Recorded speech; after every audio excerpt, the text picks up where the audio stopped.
All right. We are here.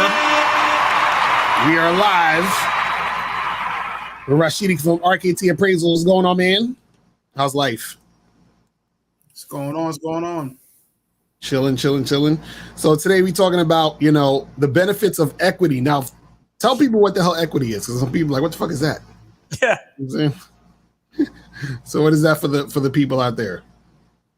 Define pretty much equity when it comes to your house is pretty much the difference between what you owe on a mortgage and what do you have available.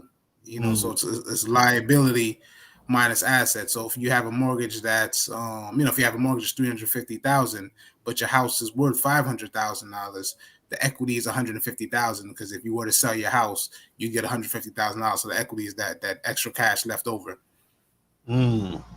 Crazy.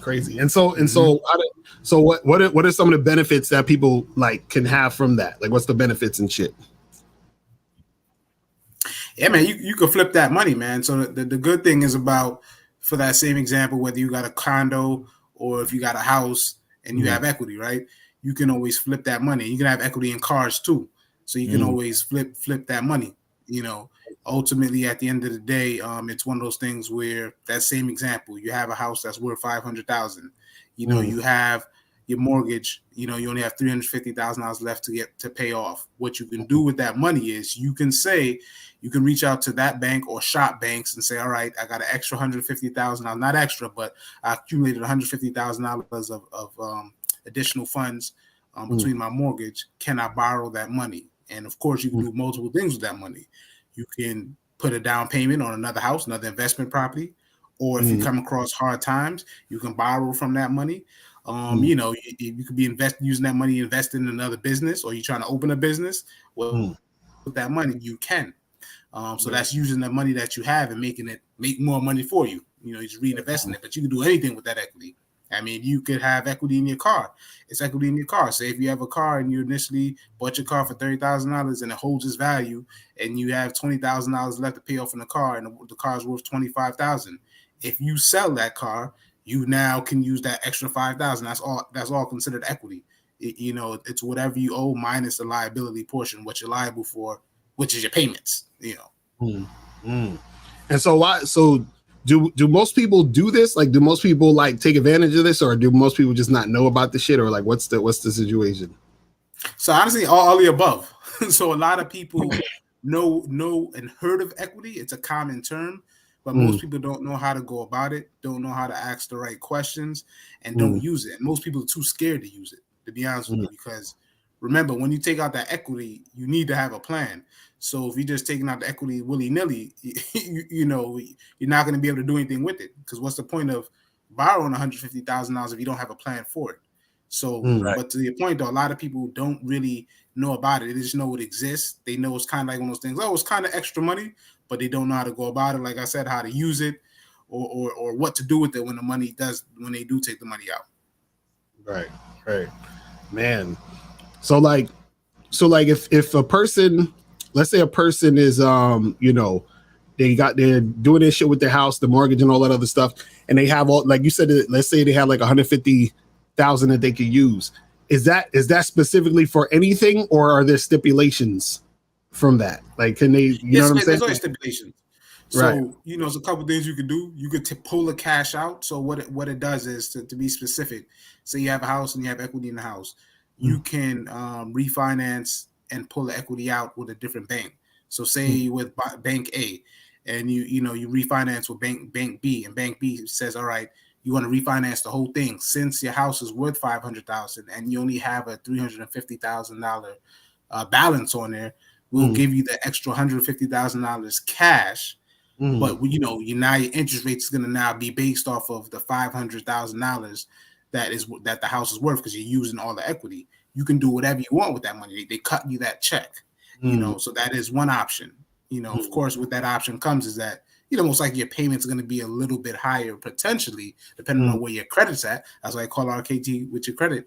And, your payments might change a little bit. So your payments might go from $1,500 to maybe $1,650, $1,700. Just all depends, or it might stay the same. And you just borrow that money and do what you want. there is also what's called an equity line of credit, meaning the same scenario, the bank just gives you a credit. So it's kind of like a credit card. They'll give you intervals of money. They'll say, all right, you can borrow up to $100,000 out of that 50,000, and then whatever amount you want to borrow, let us know, and we'll put it on like a credit card. You can use it just like a credit card or a debit card. You can buy whatever you want. You just have to pay that money back in a different format than taking out the money versus the first way that I just explained. So yeah, there's always stipulations. The stipulation is one, what route you want to go, whether it's just straight pull out the straight cash and refinance everything, or two, have an equity line of credit. And then three, the obvious thing is that once you borrow that money, you are still borrowing from it, so you do have to pay it back. So that's why it's still an investment and it's still your money, but you still got to pay it back. Man, and so is there other situations where people can have equity in versus, like, just being on some like mortgage shit? Like, is there any other like situations? Right. I mean, if you have a business, if you have a business, you can have equity. You know what I mean? If you have a business, you can have equity. I mean, that's automatic. What's your business worth? All that type of stuff, and how much money they give you based on what your business is worth, between credit, between free leeway. Because when it comes to business and getting business loans and stuff like that, if you have a lot of equity in your company and company shows that you produce a lot of money, they'll give you more money on credit, itself. And in terms of equity in general, just a pure definition of equity is just liability, assets minus liabilities. So that's why I say you can pull equity out of everything. It's just a fancy way of saying any extra money you have left over, you can pull it out, whether it's a car, like I just gave you that example of, whether it's your 401k, technically that could be considered equity. So it's anything, it's many things that you can use equity from as far as that goes. Okay, that's dope. That's dope. And so what are some of the things I would say, like, is there any negatives to this, like to using the equity? You know what I'm saying? Like, is it just like, of course it's negatives. I mean, when it comes to this, people always looking for a way to, like, do some extra, or be able to get something for free, or to fucking scam, or what I'm saying? Like, so what are like some of the negatives with this shit? Yeah, man, I'll give you straightforward negatives. The negative is if you don't have a real plan for it, you're just going to waste it. And then now you're paying back something you wasted. I mean, if you look at it, not to be funny, I mean, rappers do it all the time. Right. You know what I mean? If a rapper buy a house for $600,000, most times they don't pay off that whole house, but they probably put a heavy deposit down, or an athlete. So you might have an athlete where he might be like, all right, cool, I put $400,000 down on his house. And then, he's waiting on a contract. And he's like, you know what, let me pull out like $200,000-$300,000 right now to do what I want to do. And just splendor that money, and he don't get that contract. He breaks his tears his ACL. now he don't got that contract no more. So the point is, you can waste it a lot of times. I mean, from a normal average day person, if you take out equity out your house, you can waste the money on whatever you want. Whether you go buy a new Lexus, or whether whether you just want to pay off some random debt, whatever you do, you can waste that money in any way you choose fit. Because remember, as soon as you have that money, you have that money.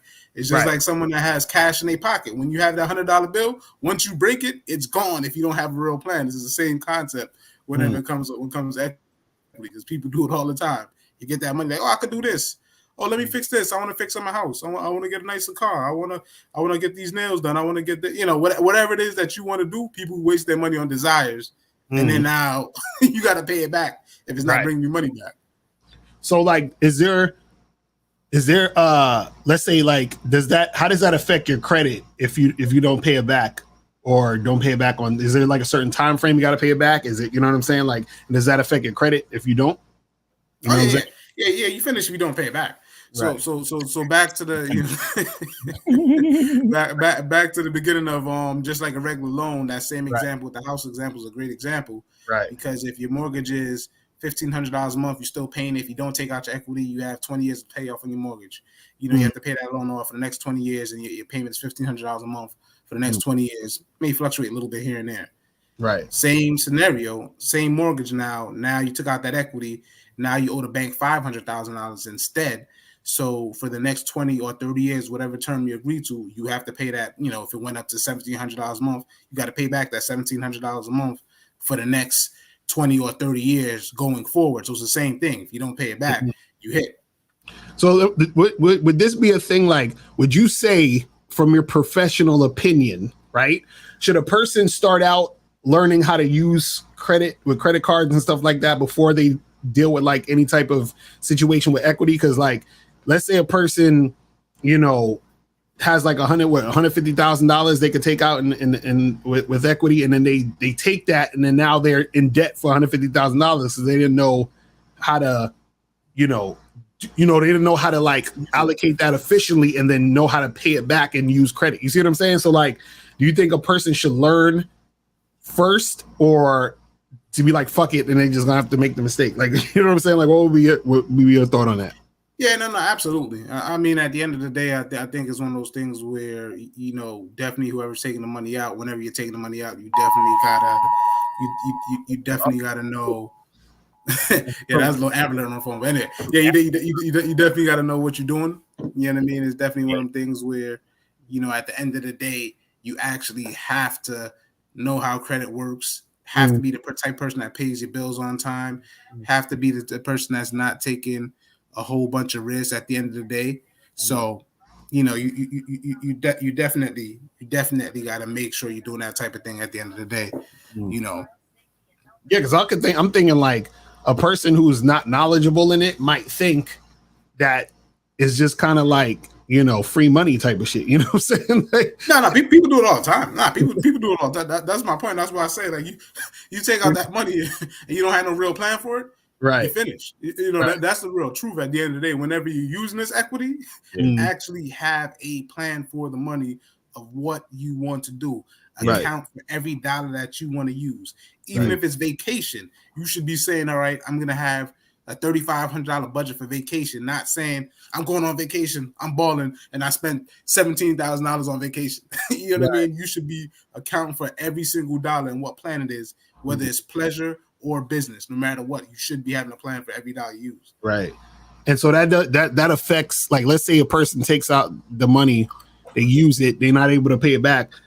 That affects them in the long run also if they're trying to do this again. So let's say if they're trying to get another house and get another, type of situation with some equity, that's not going to happen, right? They're done. Absolutely, they're done. You can always bounce back eventually. Right. That's why I call RKT. We'll help you bounce back. Right. But you're going to be hurting for a while before anybody trusts you. Because think about it. It's all about trusting you with money. When it comes to equity, it's all about trusting you with money. So if the bank lends you that money, you mess it up, other banks going to be like, oh, John lent you that money and you messed it up. So why am I going to give you that money? We got to see you cool off and make better decisions at least for a few years before we really trust you with that type of money. Or if we're going to give you some money, we're going to give you a baby amount, charge you a lot of interest just to offset, just in case you make that type of mistake again, and at least we take less risk. Right. So basically it's like the same as just in like credit, period. You got to, you know what I'm saying? You get this amount of money, you can use it, but you got to pay the shit back. So I think it's basically like the same principle. You know what I'm saying? In that whole, absolutely. You know what I mean? It is the same principle. I mean, at the end of the day, the purpose of it is really just, that's one of those things where, like, the house example again is just where it's just like, okay. Oh, did he freeze? Was that him? Yeah, I think he froze. And we had a question just now. Damn. Okay, you were frozen for a little bit. Yeah, go ahead. Yeah, but that's what I'm saying. It's one of those things where why would you? The key thing about equity is that it's just like anything. Why would you just let random money sit for no reason when it can make you money? Right. Because that's the whole point of making money. Why would you let it sit? And people do it all the time, to be honest with you, all day, every day. Most homeowners do that. Let it sit, and then they wait till year 35 when the mortgage is paid off. Then they want to try stuff. But it was like, why did you let that money sit for 20 years? If you had extra $200,000, you could have used that money, bought 2 other properties, and by the time 30 years hit come around, 3 properties are just paid off completely. You know what I mean?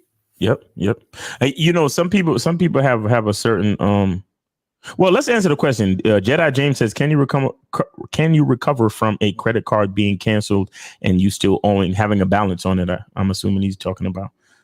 How does that process work? If somebody they ran up a credit card and the credit card got canceled, or they maxed it out, or they fucked it up, but they still, I guess the balance went to collections or something like that. How do you recover from that? Yeah, the first thing I would say, Jedi, is first call RKT because we deal with that all the time. Right. But the reality of the situation is, yeah, you can bounce back from that. If you run up a credit card, if you run up a credit card and you max out the balance and they cancel you, you can recover for it. It's just proper steps that you have to take, whether it's negotiating paying down the balance or if the debt is too old. Speaking to someone at RKT will guide you on, okay, the debt is too old. It may make sense to let this just be a charge off and continue on. But either way, no matter what, yes, you can bounce back from it. Plenty of people make plenty of mistakes on their credit and credit card, run up credit cards and all that type of stuff. You can bounce back for it. It's just getting in touch with the right people and tell you what to do with your particular situation. If you did that, if you ran up your credit card and did that. Right. Yeah, I was gonna say too that some people make purchases based on the dynamics of their assets. You know what I'm saying? Like, so for example, some certain rich people, the wife would be like, oh, I want to go on vacation, or I want to have a summer home.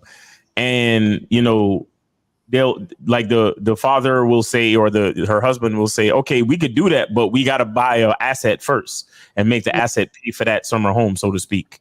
You understand what I'm saying? So, because like I remember watching some, I forgot, it was an interview or some shit, and I think it was Vin Diesel. It was Vin Diesel, and he was talking about how he tries to teach his kids about responsibility and money. And I think his daughter said to him something about like, oh, daddy, she wanted something. She wanted a car or she wanted something. And he said, well, daddy got to do another movie if you want that. You understand what I'm saying? Because the thing is, a lot of like these rich folk, they do things in a certain way. Like they have a certain level of game and strategy with their shit. So they're not going to purchase another liability until they have acquired another asset, so to speak. You understand what I'm saying? So I know I'm not gonna, like say my wife wants a car because she want to fucking floss or whatever. She wants a new car. So she wants that new Benz. And I know that the car note on that new Benz is going to cost like, maybe $1,000 a month. So he'll say, well, we going to buy another rental property first. You understand? And then set up the deal. So the rental property produces $1,000 in rental income profit. And then I'm going to take the rental income profit from that new house and use that to pay for her new car. So I'm not just going to buy my wife a new car just because.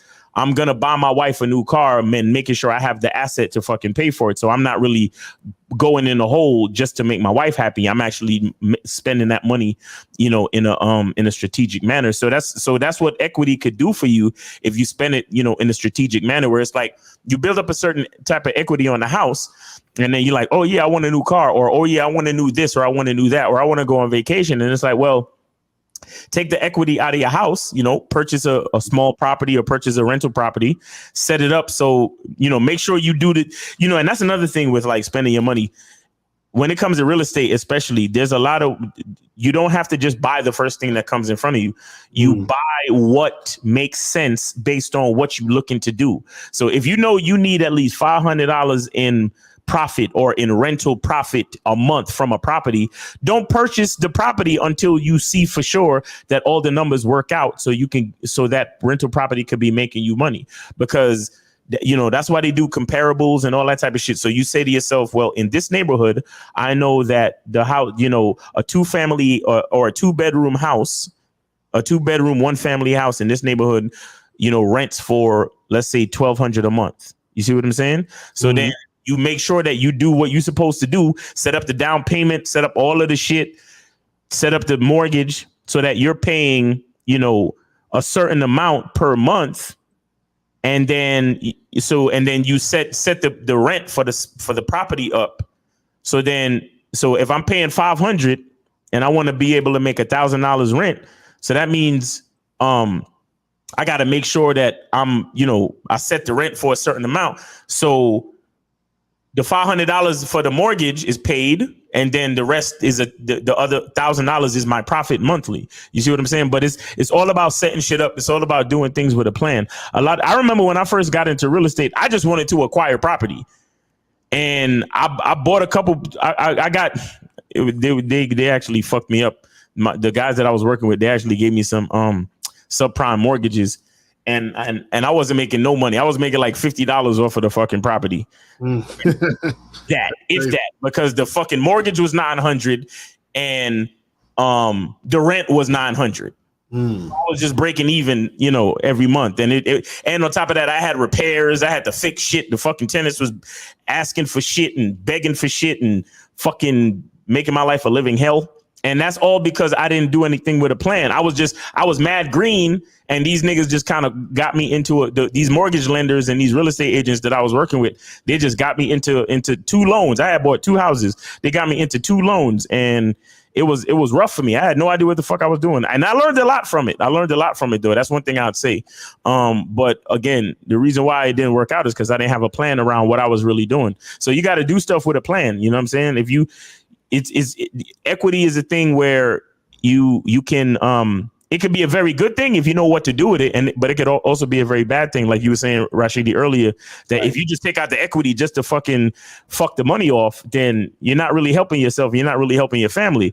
But if you use the equity to acquire another type of asset, then it can make sense in order to, in order to make sure that you spent your money in a secure way, that you, even though you took the equity out of your property, it actually, you set it up so it's doing something more beneficial for you in the long run. Right. I love that, Miles, man. I got to backtrack with everything that you just said, man. That's major, man. That's key. And that's the whole point of calling RKT, because we go over that type of stuff. Because at the end of the day, we're licensed realtors. We're licensed in the tri-state area. Right. So we have the full scope from the credit background, from the life insurance background, from the real estate background. And to your point, Miles, that's the stuff we talk to people about, because it's a real thing. Because it's a great accomplishment to be able to qualify to get a house. It's a great accomplishment to get that house. It's a great accomplishment to be able to rent it out. But on the back end of it, to your point, if you don't know the numbers and the comparables and know that you should be, preparing for, making profit and setting aside money, a certain budget for repairs to the house, because everything goes, you'll be in that situation that you were in, Miles, where you said, you're not making no money. You started off not making no money, but then you had to account for the repairs. At the very minimum, if you had a realtor that said, hey, if you're going to get this property, at least if you're going to break dead even, at least charge enough to cover, things that go wrong as far as putting away $300-$400 a month. So charge $1,400. You ain't making a big profit, because at least in that investment, it's safe for you, and the house pays off itself at a minimum. So even though you're not making a big profit right now, house is paying off itself. Because you could have been in a situation where you've been like, all right, $1,300, I'm not making no profit because repairs cost about $300-$400 a month, but 10 years from now, you could sell a house and the market went up. You could make $70,000. You know what I mean? $30,000 might have been paid off on a loan, and you might have been able to make $40,000 of profit, which leads up to you making $70K. So that's why I say it's a huge thing of having those conversations and surrounding yourself around those people having those type of conversations. Exactly. Jedi James said it's just 200 and recently, so I will be getting in touch with RKT. Oh, I guess he's talking about trying to bounce back from the credit shit. Right. I guess he said something got canceled or some shit. So you owe 200 on a credit card? Well, I mean, you should be able to. Don't they have those consolidation, like payback situations and all that type of shit? Yeah, the debt consolidation, you necessarily don't want to go that route, because that's a whole different beast. That's okay. You know what I mean? So you could bounce back, because it's a lot of fees, and with that debt consolidation, you end up paying back even more than you owe between those hidden fees that you're not reading in the contract. So they might tell you only pay $10 a month, but by the time it's all said and done, you'd have paid back, twice what you owe. Right. But to see, Jedi James, if it's just 200, why you ain't just fucking pay it? Right. No, because he wrote it's just 200. Right. So like, if it's just 200, times is hard. He's like, it's a real thing. But I'm saying don't write that it's just 200. Like I love how niggas love to like be on some arrogant shit, but you're still in the situation that you're in. Like stop capping, nigga. It's like, it doesn't matter, but like, it's just 200. But if it's just 200, then why you ain't just pay it? Right. Yeah. So obviously it wasn't just 200. Like it's a big deal, or it's some type of deal because you in this situation now. So you gotta. I mean, again, I ain't trying to get at you, Jedi. I'm just saying, like, that's why niggas got to be responsible with their money, man. Because you don't want these fucking financial institutions fucking with you for some frivolous amount of bread, bro. You don't want to be fucking up your whole credit score just for $200 fucking dollars, bro. Right. You understand what I'm saying? Set aside $50 every time you get paid in 4 paychecks. Pay that shit the fuck off and stop playing around. You see what I'm saying? Right. So just be responsible with your shit, because it ain't. I mean, shit. We just did a news story on the Bad Boy Show where a nigga got shot in the chest for $1. Right. It's crazy. You know what I'm saying? So if it's just 200, Jedi, then nigga pay that shit back and get these white folks off your back, nigga. Right. You know what I'm saying? Like, come on, man. So Kenwood Drive said, "What's your thoughts on Biden forgiving $10K in student loans?" Man, that'd be a great thing, man. I mean, there's nothing to talk about right there. I mean, if you give him back $10,000 in student loans, everybody happy. That's $10,000 less you got to worry about. You don't have to pay back. Right. I'm saying, I hope he does approve that. I want to approve more. Is he going to give $10,000 back to people who already paid off their student loans? You know what I'm saying? Then I'll fuck with it, because I already paid off all my shit. But I'd take $10,000 if they're going to give it back. You know now you already paid it off. You're done. You're out the game. You're out the game. I should have waited. Damn, man. I got there too late. So so the last thing, what's I guess the last thing you could say about this, like, that people should look out for, or what they should do when it comes to equity, and how to do it in a way that's going to be, beneficial for them and not fuck up their whole situation. You know what I'm saying? Yeah, the first thing is just talking to somebody knowledgeable at RKT. That's my first thing I tell people, of course. But honestly, just really sit down and think about a plan for your money. If you're borrowing that equity, make sure you're using it for a purpose, whether that's getting another investment property, whether if it is something like you're sending your kid to school or something like that, which, that's a whole other story for another day, debatable. But if you want to, send your kid to college or something like that, working on some type of payment arrangement, some type of arrangement with your child, saying, hey, if I take out this extra $50 to send you to college, XYZ, you want to go to this school in particular, you might need to get a part-time job, and I want you to contribute, $1,000, $1,000 or $2,000 a year towards this debt. And believe it or not, that basic, simple strategy will pay off that debt. That'll pay off the payment. Right. And your child wins, and it's a learning experience for them, and they know how to appreciate and handle money, and you don't have to worry about the debt. And that's something where they could put in 10, 15 hours working a week at a little part-time job, take care of that. So that's why I say just make sure you have a plan for that money if you're going to use it, no matter what it is. Right. Right. Also, cause we a few weeks ago, we spoke about those IULs and those whole life insurance policies. Wouldn't that be considered equity in some sort of way as well? Like the money that you save and accrue into those life insurance accounts that you could borrow against. Absolutely. That would be considered equity too, right? Absolutely. Yeah. It's literally equity is assets minus liability. So for you, like you said, once you have a life insurance policy, IUL, and say it's year 3 or 4 or something like that, and you have $10,000 available for cash flow, that is equity. You can do the very same thing, and it's even better equity because you don't get taxed on it. So It's even better equity than everything else. There's no tax or anything like that, and you can choose to pay yourself back or say, okay, I don't want to pay myself back. I'll just subtract the difference from my policy.